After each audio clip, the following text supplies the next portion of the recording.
Today nga pala ang first day of school nila dito sa Australia. Dumating sila noong March 21 dito sa Kings.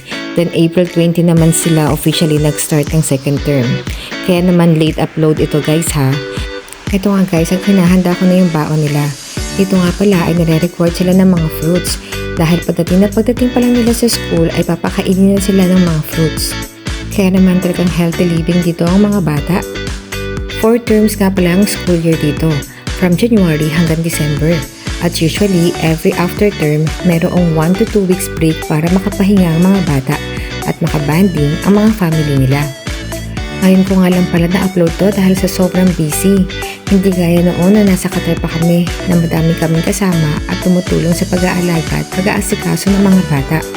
Dito, talagang kami mag-asawa lang at mga bata kaya sobrang laki ng adjustment namin. Mahirap man at challenging pero kinakaya naman by the grace of God. Mas nasusubok talaga dito yung patience, teamwork, at pagiging independent. Kasi halos lahat ikaw mismo ang gagawa. From school preparation, baon, hatid sundo, house chores, laba, groceries, hanggang work balance. Alam niyo ba guys, dito sa Australia, very active ang schools pagdating sa extracurricular activities. Hindi lang puro aral. Malaking focus din nila ang sports, arts, music, leadership, confidence building, at emotional development ng mga bata. Yung mga schools dito, maraming activities din like swimming, athletic days, book week parade, camps, cultural activities, at marami pang iba.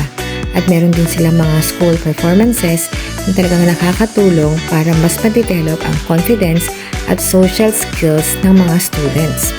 Napansin din namin dito na very understanding ang school pagdating sa health and well-being ng mga bata.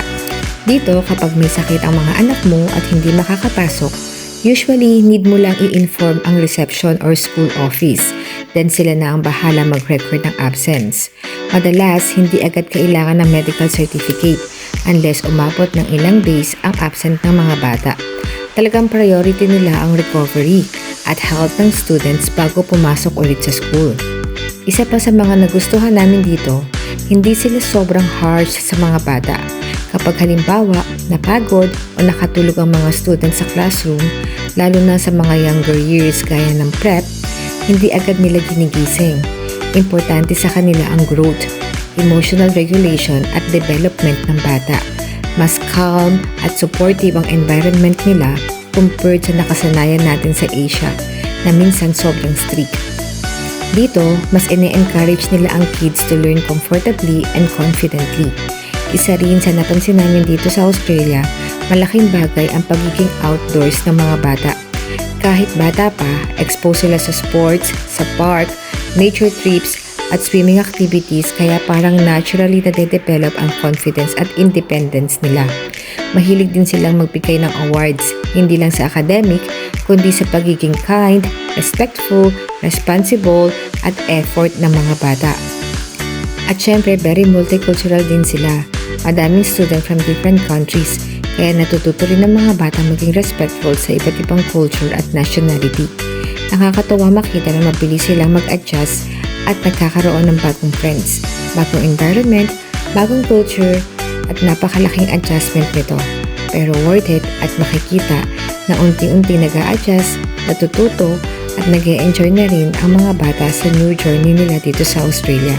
Hindi man madali ang buhay abroad, pero nakakatuwa makita na unti-unti rin kami nag-grow dito bilang isang pamilya. To God be the glory. Hanggang sa muli!